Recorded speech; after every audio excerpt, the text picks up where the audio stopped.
Nah, konten kali ini masih seputar hipnotis. Kita akan bahas semuanya tentang hipnotis dengan Mas Sigit.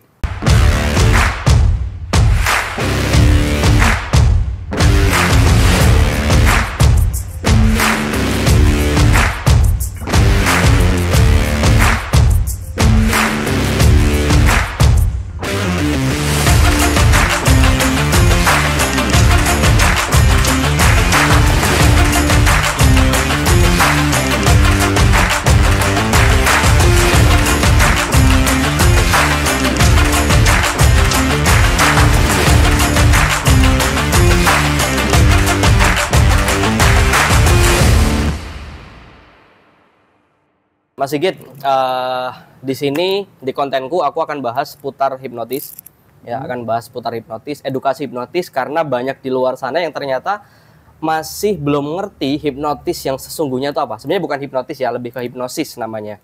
Kalau hipnotis itu pelakunya. Hipnotis pelakunya. Aku hipnotis. Nah, kalau ilmunya namanya hipnosis. Nah, itu setiap konten yang aku bahas ini selalu tak sampaikan di awal, yang bener sebenarnya hipnosis. Hipnotis itu pelakunya. Nah, Mas Sigit di sini yang aku hipnotis nanti itu sebagai subjeknya. Ada namanya nggak itu? Subjek. Oh, cuma subjek aja. Bahasanya subjeknya ya, subjek atau subjek, klien, pasien, mungkin bisa. Korban. Korban ini jadi korban berarti. Korban. Berarti kalau hipnoterapi, kita bahas hipnoterapi berarti ya pasien ya. Oh, gitu. Pasien seperti itu. Mungkin sebelum kita nanti ada praktek lo ya. Waduh. Kita ada praktek hipnotisnya lo ya. Ada praktek hipnotis biar ngerasain hipnotis tuh kayak gimana sih, menakutkan atau ternyata mungkin tok toh, cuma kayak gini aja toh gitu. Iya. Jadi nanti ada prakteknya. Sebelum kita masuk ke tahap prakteknya nih, kira-kira ada nggak yang ditanyakan seputar hipnotis? Oh, banyak banget. Nah, gimana nih? Apalagi kan di luaran sana gitu ya, Mas. Hipnotis itu pasti kesannya negatif. Karena kan apa-apa disangkutin, katalah misal kecopetan atau kemalingan. Oh, ini korban hipnotis, apalah segala macam. Nah, itu sebetulnya hipnotis sendiri itu emang yang seperti apa sih? Yang emang apa ya, basicnya atau murninya itu gimana? Oke. Hipnosis sebenarnya kan ilmu komunikasi. Nah, beberapa hari lalu saya sempat ngisi pelatihan di Magelang, dan masih ada yang menanyakan tentang hipnotis. Oh, aku kira hipnotis itu ada ilmu hitamnya, ada black magicnya gitu. Ternyata enggak, benar-benar murni ilmu komunikasi. Nah, jadi kalau aku evaluasi lagi ya, aku evaluasi lagi dari beberapa pertanyaan-pertanyaan apa bisa dibikin kejahatan. Karena hipnosis itu adalah ilmu komunikasi, berarti kan kalau dia mau melakukan kejahatan, ada komunikasinya dulu. Kalau orang sudah diajak komunikasi dan niatnya jahat, kalau memang dia sudah ngerasa, kayaknya nggak beres nih, berarti harusnya dia bisa mencegah loh. Oh, berarti hipnotis itu kita bisa melakukan penolakan? Bisa melakukan penolakan. Sangat bisa melakukan penolakan. Nah, mungkin bisa terjadi juga orangnya lagi ngalamun nih, korban ini ngalamun, atau korban ini lagi nggak fokus, kiranya mungkin lagi sendirian di suatu tempat, ya akhirnya diajak komunikasi, dia cuma jawab iya dan seterusnya, dan akhirnya kena tuh hipnotisnya. Nah, kalau memang sudah sadar, sudah kondisi diajak komunikasi, kok aneh nih ngajak komunikasinya, harusnya dia bisa melakukan penolakan. Harusnya bisa melakukan penolakan, karena pasti ada komunikasinya di awal. Nggak mungkin hipnotis itu dilakukan langsung di gini, atau mungkin langsung di gini, itu nggak bisa. Oh gitu. Nggak ngaruh, jadi harus ada komunikasinya di awal. Berarti kunci dari hipnotis itu sendiri terletak di komunikasinya gitu. Sebenarnya kalau untuk, kan sering nih dengar cerita dari biasanya ibu-ibu ya, ibu-ibu yang lagi ke pasar, dia pulang itu handphonenya hilang dan lain sebagainya, dia selalu bilang ke orang tua, bilang ke suaminya atau bilang ke anaknya, kenanya hipnotis. Padahal mungkin itu murni kecopetan. Karena kelalaian dia sendiri. Atau mungkin bilang seperti itu biar nggak dimarahin. Iya betul, karena kan konsepnya orang tahu hipnotis itu, kalau dihipnotis berarti nggak sadar. Oh iya. Gitu.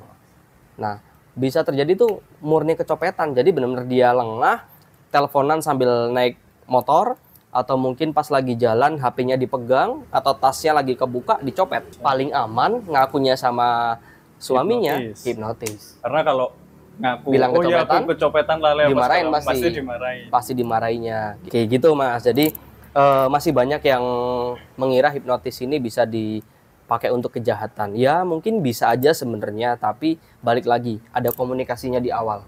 Sama tergantung Tergantung niatnya itu juga. Makanya belajarlah hipnotis sama orang yang sudah berpengalaman, yang pasti sudah bersertifikasi. Ya, Kalau ada Mas Edo sertifikat sendiri? juga. Saya sudah ada sertifikatnya resmi. Berarti ini nanti kalau aku dihipnotis aman dong. Aman. Barang-barang nggak hilang kan ya? Barang disimpan dulu boleh. Nah, jadi ya ibaratkan kayak kita bermain pisau lah. Iya, Kalau pisau dipakai sama chef, bisa jadi plating, makanan dan lain sebagainya bisa cantik banget. Tapi kalau pisau ini dipakai buat bunuh orang ya jadinya gitu. Jadinya ya bahaya. Sama seperti hipnotis mungkin ya. Tapi balik lagi, hipnosis itu ilmu komunikasi. Jadi balik komunikasinya seperti apa? Ada lagi Mas pertanyaannya? Terus apa ya? Itu kan tadi yang praktek yang buat hal negatif. Ada nggak sih mungkin yang emang sengaja mempelajari hipnosis untuk emang sesuatu yang positif atau mendukung kerja yang bersangkutan gitulah? Oke.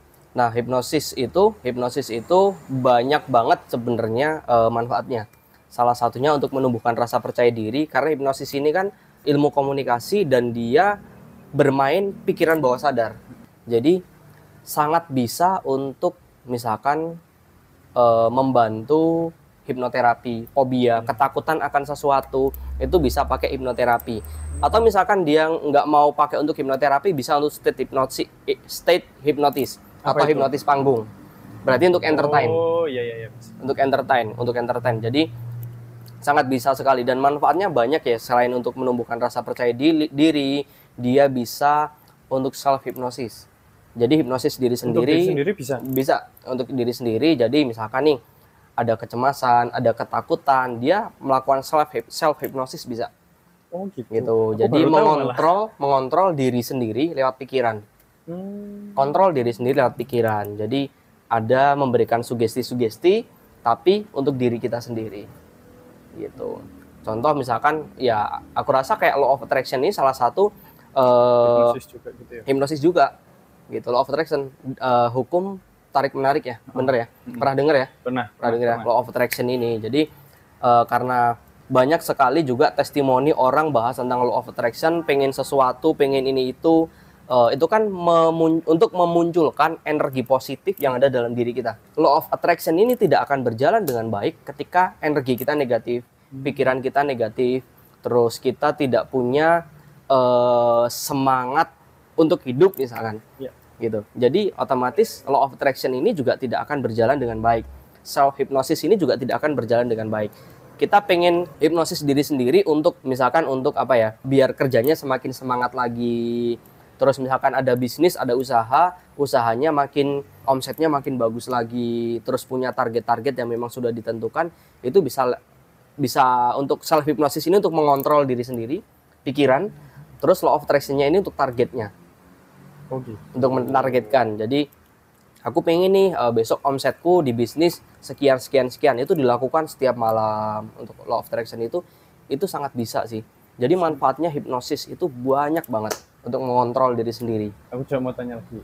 Tingkat katalah apa ya? Keberhasilan hipnosis itu kan. Itu berpengaruh nggak sama orang itu sadar kalau dia dihipnosis atau enggak? Sadar tidaknya balik lagi ke orang tersebut. Karena beda-beda. Misalkan nih, Mas Sigit aku hipnosis.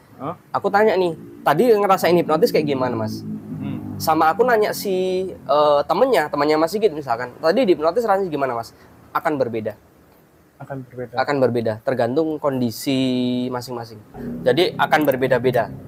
Ada yang dia ngerasain kayak benar-benar aku tuh masih sadar, tapi nyebutin nggak bisa Mas. Tapi posisinya dia sadar, itu ada juga. Ada yang benar-benar nggak sadar banget, benar-benar nggak sadar, nggak ngerti habis ngapain tuh nggak ngerti. Oh gitu. Berarti tergantung targetnya juga. Tergantung targetnya. Makanya nanti Mas Sigit mau tak coba. Waduh. Nanti terus Mas Sigit testimoni nih. Yang dirasain apa sih gitu. Jujur ya? Jujur, yang dirasain harus. Berarti ini nggak ada settingan ya? Nggak ada settingan, nggak ada. Emang ada hipnotis yang settingan? Ya ada lah pasti. Ada lah gitu. Kalau kehabisan bahan, settingan. Oh gitu. Tapi kalau di kontenku nggak ada yang namanya settingan. Jadi hipnotisnya semua alami, bener-bener ilmu komunikasi. Jadi nggak ada janjian dulu, nanti kamu tak gini, itu nggak ada. Sama sekali tidak ada. Bisa dicoba nanti Mas. Jadi pentingnya hipnotis untuk diri kita, hipnosis atau hipnoterapi untuk diri kita ini, untuk kalau komputer tuh untuk menginstal ulang. Untuk menginstal ulang alam bawah sadar kita. Memori yang ada dalam alam bawah sadar kita ini, itu diinstal ulang. Kalau memang ini negatif, diinstal ulang biar bersih lagi. Jadi makanya pentingnya hipnoterapi nih, ketika ada orang yang memang dia ketakutan, cemas akan sesuatu dan lain sebagainya, itu berarti kan alam bawah sadarnya, pikirannya kan sudah semerawut lah bahasanya. Nah, makanya hipnoterapi ini penting banget. Makanya di hipnoterapi ini ada proses-prosesnya untuk melakukan komunikasi, sugesti, biar apa yang tadi ada dalam pikiran bawah sadarnya itu negatif, itu jadi tergantikan. Jadi positif, tergantikan. Jadi ada prosesnya, analoginya kayak gini. Ini negatifnya, di dalam pikiran bawah sadar ini ada pikiran-pikiran negatif. Misalkan, nek sendiri tuh takut. Terus nek misalkan nggak punya duit takut, iya mas, ini pasti. Nek sendiri tuh takut, terus apa namanya? Pokoknya itulah, dia sendiri takut. Nah, gimana caranya biar besok kalau dia tuh sendiri lagi dia nggak takut, justru malah dia tuh ngerasa kayak bahagia. Bahagianya kenapa dia kalau pas sendiri? Karena dia bisa meditasi, dia bisa memikirkan hal-hal yang positif. Mungkin pas ini takut karena pas sendiri takut tuh karena memikirkan hal-hal yang negatif. Nah, lewat hipnoterapi ini dimasukkan energi positif. Set. Ininya dibuang, masukin energi positif dengan sugesti. Nanti kalau kamu sendirian, ya apa yang kamu pikirkan, ya positif. Tapi itu kesannya dipaksa nggak, Mas? Ada proses yang dia tuh harus dipaksa untuk merubah, tergantung tingkat sugestibilitas masing-masing. Ini gampang nggak buat dihipnotis? Kan proses hipnoterapi kan ada hipnosisnya juga tuh. Hipnosis di awal, ada tesnya dulu. Nah, kalau orang sugestibilitasnya tinggi, nggak perlu dipaksa, dia sudah berjalan dengan baik gitu loh. Ada juga yang memang harus dipaksa. Nanti gini loh, sebenarnya bukan dipaksa sih, lebih ke dipahamkan. Lebih ditekankan lagi. Ditekankan lagi, ya? Lebih paham lagi. Sama yang tak sampaikan paham nggak? Kalau nggak paham tak ulang lagi. Gitu. Makanya kalau di hipnoterapi ada musik-musik relaksasi, nggak ada musik rock. Oh iya sih. Makin ke distract gitu. Ya. Ada musik-musik relaksasi. Tapi kemungkinan ada juga loh Mas, kayak misalkan hipnoterapi ini dengan musik-musik rock untuk apa ya? Biar pikirannya tuh nggak galau. Ya nggak galau, nggak yang apa namanya? Nggak terlalu larut dalam kesedihan. Karena kadang musik-musik yang hipnoterapi kan musiknya kan lembut.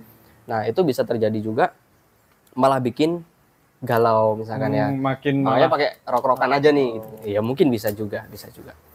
Tergantung kondisi pasien atau subjeknya. Berarti itu kan dikasih sugesti ya Mas ya berarti? Iya. Dikasih sugesti positif. Itu ada jangka waktunya nggak atau bisa malah bertahan selamanya? Nah, itu balik lagi ke lingkungannya. Kalau memang lingkungannya mendukung untuk support dia, mendukung dia, ya ini akan bisa bertahan. Contohnya misalkan kayak hipnoterapi berhenti rokok. Mas Sigit pengen berhenti rokok di hipnoterapi yang akhirnya nanti bisa bertahan lama, permanen atau tidaknya kembali ke lingkungannya juga. Akan sangat berpengaruh untuk lingkungannya. Berarti kalau orang yang mau di hipnoterapi itu harus ada katakanlah kesepakatannya. Iya, ada sama diri sendiri dan mungkin diketahui sama lingkungan biar support gitu ya. Betul. Tapi kan kadang misalkan kayak mahasiswa gitu kan, kayak mahasiswa gitu malah justru wah kayak koncoku sih mau rokok tadi rokok gitu. Wah, langsung di apa namanya? Langsung di hipnosis. Enggak, langsung di ajak rokok itu. Oh. Malah di apa namanya? Dijerumuskan. Lah ngapain ini serokok wae ini gitu. Nah, itu sangat berpengaruh sekali. Itu sangat berpengaruh sekali. Berarti harus ada konsen dulu ya dari awal. Yang pasti pertama harus ada niat dulu untuk benar-benar berhenti merokok. Sama aja harus ada niat dulu. Kalau nggak ada niat dulu di hipnosis ya bisa tapi tidak bertahan lama. Tapi kalau dia sudah menang dari niatnya dulu, ya mau lingkungan kayak gimana pun ya dia akan bertahan. Gitu. Walaupun lingkungannya nggak mendukung. Iya betul. Itu mau coba?